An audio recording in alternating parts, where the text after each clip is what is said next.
Despertar Política. Señores, dejo el tema de Haití y Estados Unidos en la mesa, porque sin lugar a dudas eso representa para nosotros, Ronnie, más y más presión, como siempre hemos dicho, para la República Dominicana. Bueno, realmente yo estaba buscando cuáles eran las razones específicas por las que Estados Unidos había tomado esta decisión. Nada que no sepamos ya. Ellos dicen que hay un aumento alarmante de violencia armada y un control extremo de las pandillas que controlan gran parte del territorio, incluida la capital, limitando la movilidad y acceso seguro y propagando tiroteos, secuestros y asesinatos. El 24 de junio ella emitió una alerta de seguridad, tal y como tú dijiste, diciendo que salgan lo más pronto posible de Haití. Las pandillas que ellos dicen que tienen más control no es la que generalmente solemos escuchar. Ahora son VIF and SAM y Grand Grif, que son, ellos la consideran ya y las designó como organizaciones terroristas desde el 1 de mayo. Ellos dicen que hay más de 1 millón de desplazados internos con condiciones precarias que están viviendo en albergues improvisados. Definitivamente la situación en Haití ha escalado mucho más de lo que habíamos pensado, porque cuando ya te dicen a ti que tú tienes que retirar a todos los estadounidenses de allí y dicen que ya es un control casi total del territorio, entonces definitivamente Haití, a pesar de las iniciativas que se tomaron con tropas extranjeras y la última que están matando incluso los terroristas con drones, no ha sido suficiente para recuperar el control del territorio. Y no será suficiente. Yo diría que esta alerta lo que es una renovación de las que, como tú y Linares han destacado, se han hecho con anterioridad. El tema de Haití lo que ha experimentado es una escalada de violencia cada vez más aguda. El control del territorio, señores, no es simple y llanamente de que estos bandidos cobran peajes para el funcionamiento de los negocios y demás. Estamos hablando de las atrocidades que cometen, porque ahí no hay una ideología. Ahí el objetivo es hacer daño, apoderarse de todos los recursos, de las armas y establecer abusos en todos los niveles. Hablamos de violaciones, hay incluso documentales, porque algo que sorprende, Linares, y tú que has profundizado tanto en el mundo del narco y de esta parte oscura de la humanidad, digamos, ¿verdad? En el crimen organizado, lo que ocurre en Haití quizás no tenga precedentes, porque vemos a los bandoleros dando entrevistas a medios de comunicación, a agencias internacionales, también tienen sus canales activos a través de las redes sociales, y ellos describen como con esa frialdad todo lo que hacen, y no hay, repito, una base ideológica. O sea, no están pensando, por lo menos el caso de Barbecue, pretende llegar al poder, pero digo que no hay una base ideológica porque no hay un fin en sí en lo que ellos están haciendo, más que hacer daño, repito, violando, quemando personas, desplazando comunidades. Lo que ocurre en Haití es bastante lamentable. Y un elemento importante para llevarle cultura al pueblo de lo que está pasando en Haití. Ese señor Barbecue, que muchos dicen, no, es un delincuente, está preparado. Ese señor domina varios idiomas y usted lo ve en las imágenes, usted dice, no, es un revolucionario delincuente. No, señores, esa persona se está preparando para tener el control de Haití, que ya Estados Unidos está demostrando con esta medida la situación que hoy hay un estallido en ese país que nadie lo puede controlar, y que hoy la República Dominicana tiene que observar esa decisión de Estados Unidos y decir, espérate, nosotros tenemos que apretar aquí las medidas de seguridad en la frontera, porque como decía nuestro entrevistado Domínguez Brito el día de ayer, señores, dejen de hablar tanto y vamos a comenzar a enviar un mensaje de fuerza en la frontera de la República Dominicana. Porque si bien es cierto que la migración es normal por hambre, pero no solo es por hambre, también aquí en la República Dominicana, esa inestabilidad de inseguridad que hay en Haití puede reflejarse, señores, aquí en la República Dominicana. Nosotros hemos demostrado que somos un país solidario. En el terremoto del 2010, ¿quiénes fueron los primeros que pisaron tierra de Haití? Los dominicanos. Ahora bien, no podemos descuidar la seguridad de nuestro país. La República Dominicana vive del turismo, y si existe un estallido en nuestro país por nacionales haitianos, ¿qué pasará con la República Dominicana, estimado Ronnie? Que a nivel internacional, José Ariel, ¿quién va a querer venir hacia la República Dominicana? Bueno, el tema haitiano siempre es un tema obligado para nosotros, eso ya lo sabemos.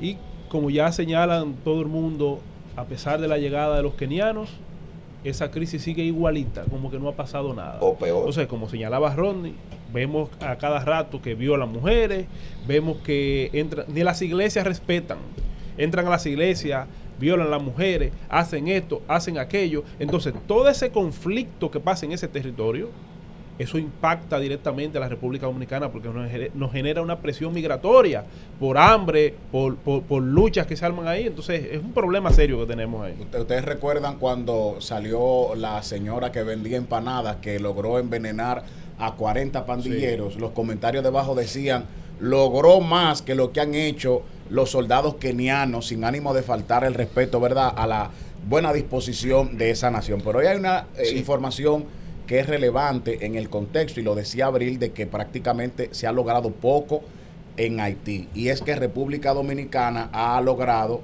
que el Consejo de Seguridad de las Naciones Unidas se reúna. Eso fue luego de una carta enviada tanto por el presidente Luis Abinader como bajo la firma de los exmandatarios Leonel Fernández, Hipólito Mejía y Danilo Medina, como resultado de ese primer encuentro celebrado en el Ministerio de Defensa. De manera que eso promete, ¿verdad, Abril? Claro.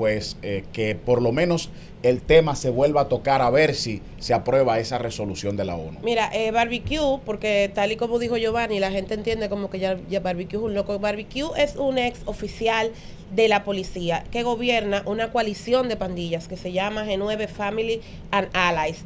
Y el G9 agrupa varias exactamente, pandillas, las principales. Entre los territorios que él tiene el control están Delma, Seis, Pont Rouge, Charencels, Les Salines, Martizan, Bel Air, Cité Soleil, Village de Dieu. Incluso ha extendido su influencia hacia la zona rural, que se había dicho que estaba bastante segura y que el control solamente era en la ciudad. Ya no es así. Ellos están controlando rutas de suministro, están imponiendo toques de queda, están interrumpiendo los accesos a servicios básicos como agua, gasolina y electricidad, y están incluso paralizando o destruyendo hospitales, escuelas y aeropuertos. La comunidad internacional, Abril, tal cual como tú estás describiendo allí, describe, a diferencia de otros pandilleros, describe a Barbecue como un líder territorial en Haití. Y esto llama preocupación porque incluso yo estuve viendo una entrevista que él le dio a la BBC, donde él manifestaba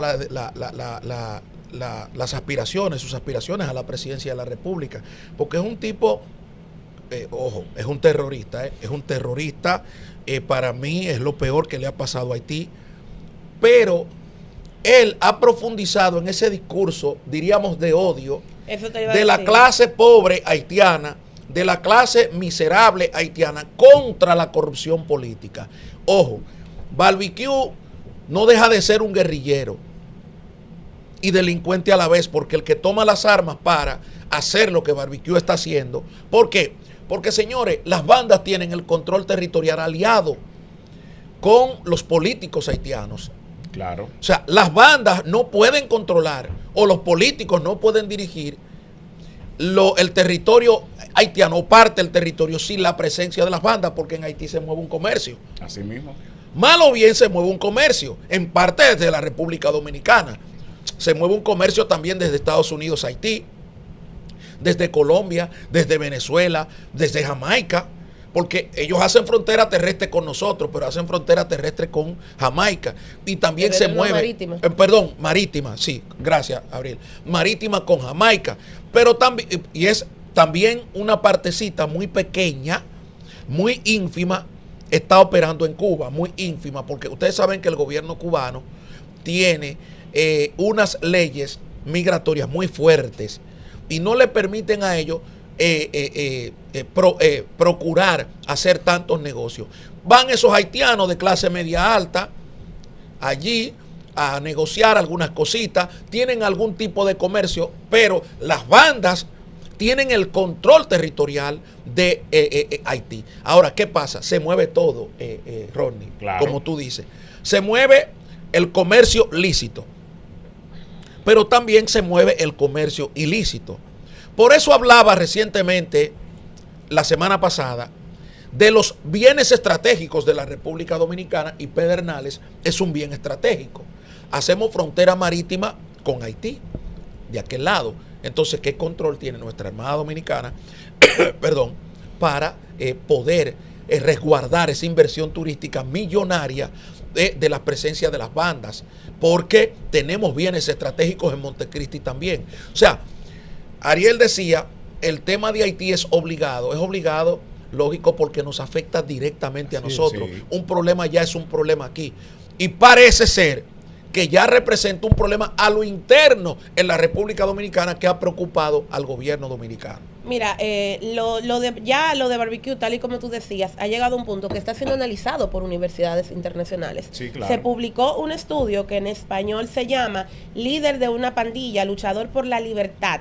Ambos o ninguno. Y ellos analizaron su discurso. Es un discurso antiélite y populista para presentarse como portavoz del pueblo, atacando precisamente a las élites, porque siempre se ha dicho que todas las pandillas han sido prohijadas, apoyadas y financiadas por el sector político. El tema con Barbecue y su federación de pandillas es que se le salieron debajo de la sombrilla de los sectores políticos. Sí. Ahora ellos están agudizado con la muerte de Jovenel. Claro. Sí, ellos están sentados en la misma mesa de negociaciones, por decirlo de alguna manera, si hay que negociaciones de algún tipo en Haití, Sí. con los sectores de poder. Y ellos no son la milicia de los sectores de poder, ellos son parte del sector de poder en Haití. Definitivamente. De hecho, una de las críticas que se le hacía a Jovenel Moïse, el presidente, ¿verdad?, asesinado en Haití en el año 2021, era que tenía el respaldo de las bandas. De hecho, hay fotografías donde se ve a Jimmy Cherisier, Barbecue, al lado de Jovenel Moïse. Y posteriormente, cuando ocurre el magnicidio, pues la situación de las bandas se sale de control. Completando el dato con respecto a esta reunión del Consejo de Seguridad de Naciones Unidas, motivada por esa carta enviada desde la República Dominicana, firmada por el presidente Luis Abinader, por Leonel Fernández, Hipólito Mejía, Danilo Medina. Esta reunión se llevará a cabo el 30 de junio y lo que se está solicitando fundamentalmente es que haya una especie de reforzamiento o de reestructuración de esa misión de apoyo multinacional que está ahora en Haití con soldados kenianos. Yo tengo tengo para decirte, con todo el respeto que se merecen los expresidentes y el propio presidente de la República, que eso no va para ningún lado. Eso no va para ningún lado, porque es que eso no va para ningún lado, por lo que ustedes saben, por el comportamiento que hemos tenido nosotros aquí, Pero, de toda la clase política haitiana. Bueno, pero aquí, en este caso, ya la bola queda en la cancha de parte de ese consejo y la carta fue estratégicamente dirigida a los 10 principales países, pero sobre todo a esos 5 que tienen el poder de veto, que sin la autorización de ellos, ninguna resolución prospera. Por ejemplo, cuando Biden, tomándole la palabra al discurso que ya viene arbolado en escenarios de la Asamblea General de las Naciones Unidas, el presidente Luis Abinader solicita esa resolución, es China y Rusia quienes se oponen. Pero desde entonces se han estado haciendo diligencias diplomáticas y recientemente cuando vino aquí Sergei Lavrov, que es prácticamente ministro de Relaciones Exteriores de Rusia y se dice que el segundo hombre más poderoso después de Vladimir Putin, el canciller dominicano le solicitó, pude participar en ese encuentro de manera personal, sin que esto signifique que vaya a prosperar, pero le pidió de que el país cambiara su postura con respecto a esta resolución de Naciones Unidas. Como Rusia ha describido a la República Dominicana como un aliado estratégico en el Caribe, bueno, pues si nos dan la mano con eso, más las relaciones diplomáticas que tenemos con China, es probable de que eso prospere. Ahora bien, está el reto, porque ya hay una experiencia con la MINUSTAH, está el reto de que esa misión cumpla su propósito, cumpla su objetivo, pero lo que no tiene duda ni lugar a discusión es que hasta tanto no se envíe una misión con los soldados, las armas, la tecnología y la inteligencia militar requerida, no habrá forma de que Haití pueda pacificarse, porque lo primero que hay que hacer es o aniquilar las bandas. En algunos casos también se tendrá que llegar a acuerdos con algunos de ellas, aunque suene feo, acuerdos de impunidad, Bueno, porque es que estamos hablando ya, del nombre de la paz, estamos hablando de un bien mayor, pero definitivamente si no hay una intervención real, esos soldados es que kenianos saldrán de ahí derrotados. Bueno, pero es que mire, que hay una combinación, yo te dije, con la clase política haitiana y las bandas. Tienes que buscar también la presencia de lo que es el narcotráfico como tal. Claro. El narcotráfico mueve y el contrabando de mercancía mueve un importante flujo de dinero. Por ejemplo, la República Dominicana entra en ese contrabando, tanto de cocaína, marihuana, heroína, como todo puente. tipo de sustancias narcóticas como puente establecido. Hablaba de Jamaica. Jamaica también representa una gran ventaja para Haití, porque parte de la cocaína que entra, como entra por el arco del Caribe, va buscando el arco del Caribe, fundamentalmente entra a Jamaica y luego pasa a Haití, cuando no se va directamente a la República Dominicana. Pero ese comercio habitual, por ejemplo, de mercancía, también está presente en Haití, desde la República Dominicana. O sea, aquí tenemos que ver esto de dos formas: el comercio formal y el comercio informal. Fíjate que aquí ya no se habla de que los haitianos paralizaron, por ejemplo, la entrada de huevo, Sí. de pollo, de cerdo. Hoy tenemos un grave problema con el tema cerdo, porque agricultura ha permitido una serie de situaciones en el mercado, en el negocio, para dos vías.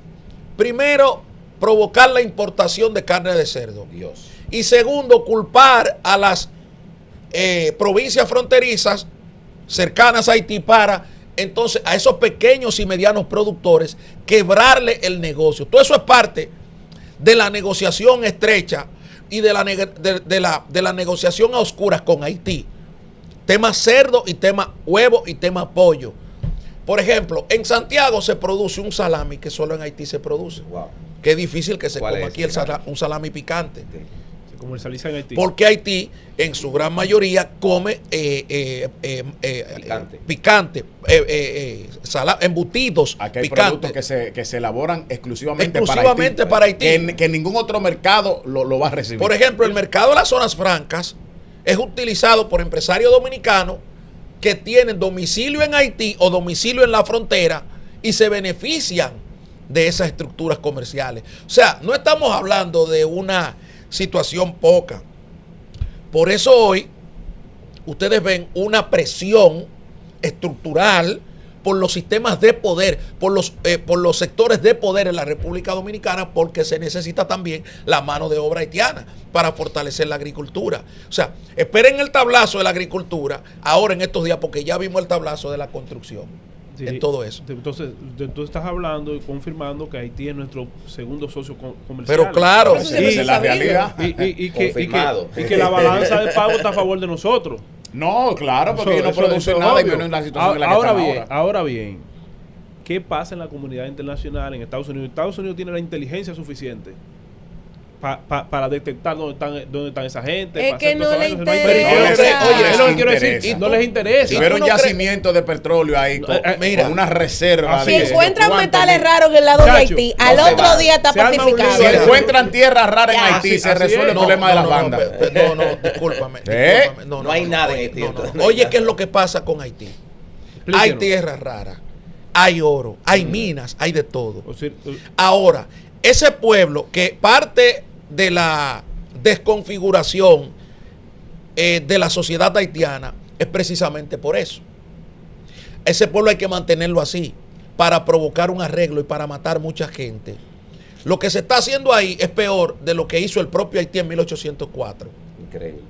Porque Haití es el pueblo que no permite. Haití es un pueblo que no permite el desarrollo de su tierra como tal, en términos mineros. Usted no ve grande explotación minera en Haití, Pero tú sabes por qué, porque el haitiano como tal repudia esa parte. Ahí es difícil que vaya a la Barrigol y haga lo que está haciendo en Cotuí, porque la clase política y la clase natural de ese pueblo haitiano no se lo permite, ya sea por la idolatría, por la bruteza, por la ignorancia, por todo. Ese es un país que no cede sus recursos mineros. Ese es un país así. Fíjate que a Jovenel Moïse le matan porque está atacando a esa clase política tradicional haitiana. En la muerte de Jovenel Moïse hay senadores involucrados en ese lío. O sea, políticamente hablando, que se beneficiaron políticamente, porque los que se beneficiaron materialmente o los que hicieron eso materialmente están presos, condenados a cadena perpetua. Sí. Por ejemplo, el narcotráfico influyó en la muerte también de Jovenel Moïse. Claro. Y parte de eso se movió porque esa gente cruzaron por República Dominicana. Parte de los extranjeros, de los colombianos que mataron al presidente Jovenel Moïse. Entonces, ¿qué pasa? Haití es un pueblo que no cede su riqueza de las tierras. Haití es un pueblo eminentemente, oye bien, concentrado en esa informalidad, en esa, podríamos decir, idolatría, en ese vuduismo, en ese sincretismo cultural que no le permite a ningún extranjero. Lógico, una cosa es que haya un extranjero que tenga el derecho de la explotación, pero no va a tener esa gran aureola como lo tienen aquí en la Barrigol y en esos sitios de minas en la República Dominicana. Yo apelo a tu visión histórica.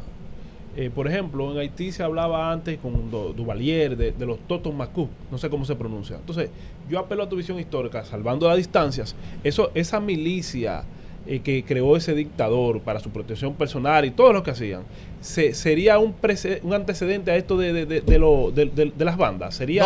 ¿Tendría que ver algo con esa conformación histórica? Bueno, lo que pasa es que ese pueblo ha vivido permanentemente de ruptura. Por ejemplo, el primer presidente constitucional y democrático, siempre hablaba con don Álvaro ese tema, en paz descanse, fue Jean Beltrán Aristide. Y fue derrocado por la administración en el 94. Pero cuando regresa, también es derrocado con la complicidad de la República Dominicana. Porque desde aquí vino, por ejemplo, este señor que cayó preso por narcotráfico y lavado de activos, Guy Philippe cayó preso. Aquí vino a entrenarse y luego fue a derrocar a Aristide.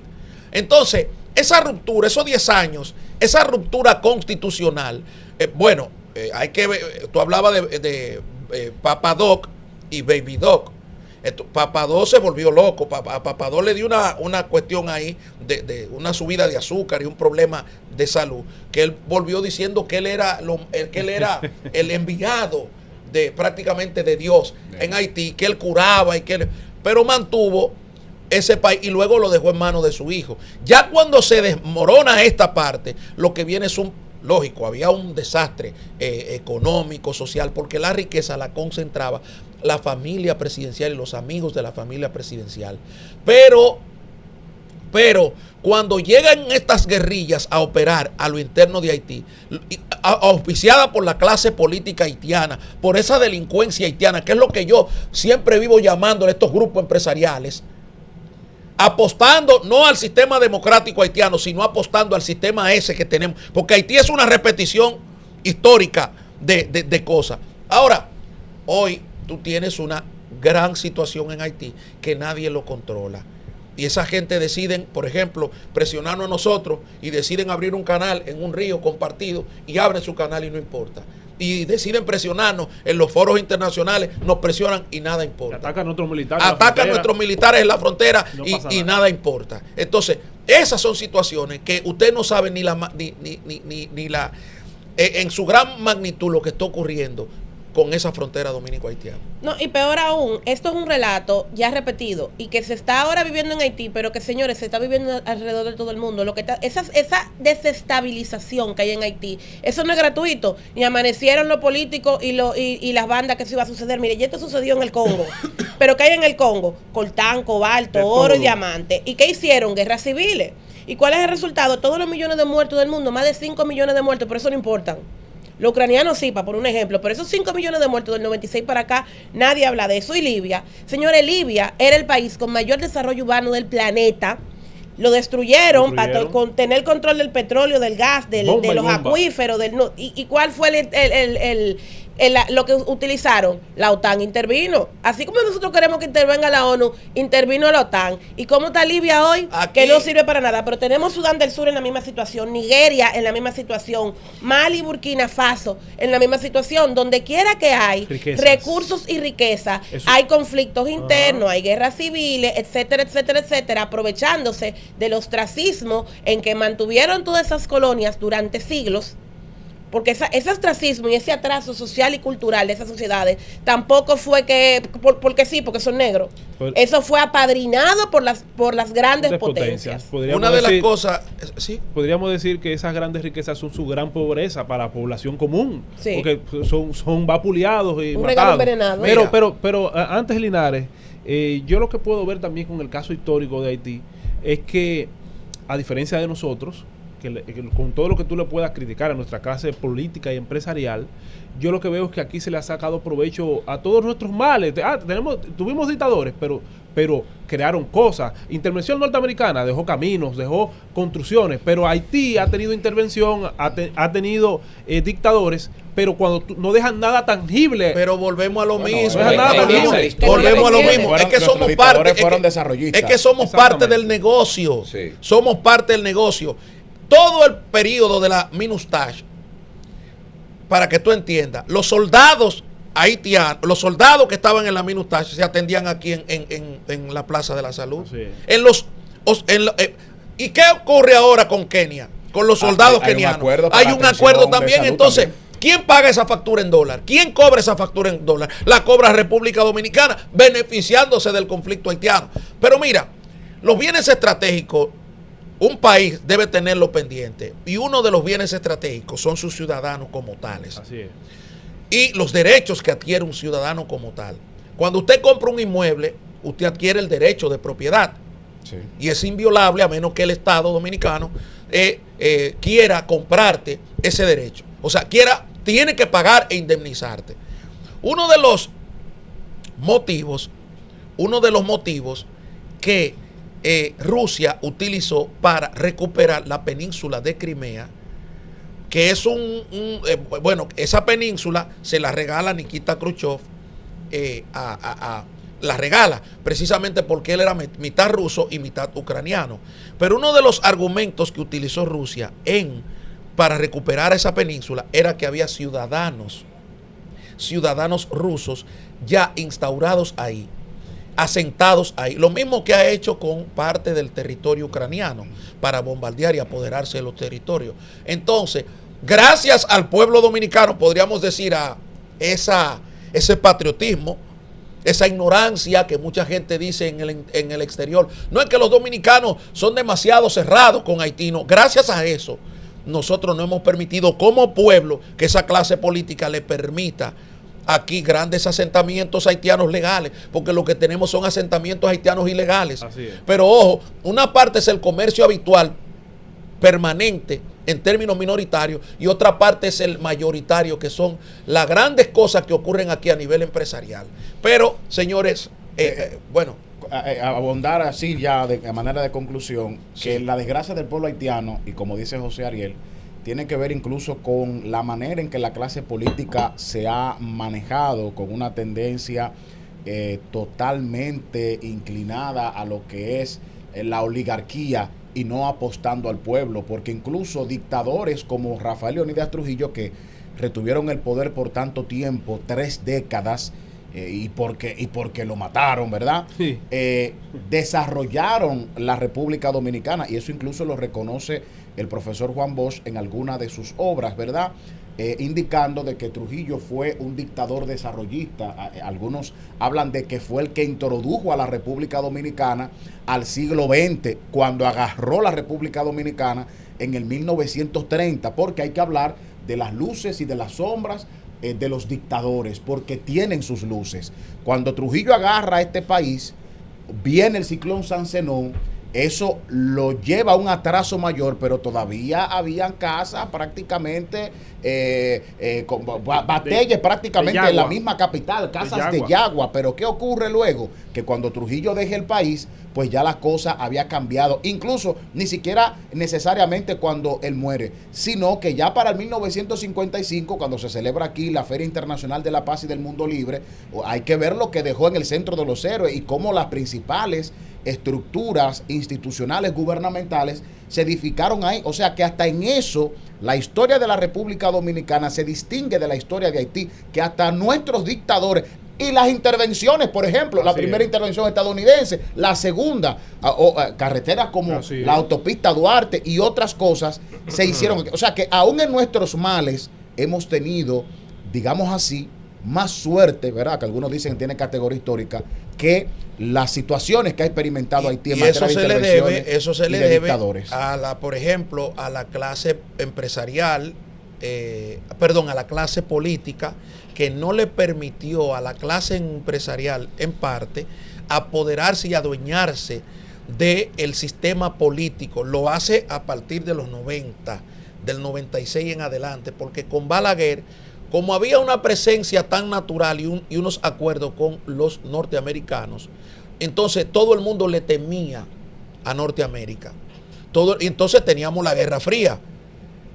Teníamos, por ejemplo, un grupo dividido para el comunismo y otro grupo dividido para el capitalismo. Entonces, Estados Unidos influyó mucho en estos países del Caribe, principalmente en la República Dominicana.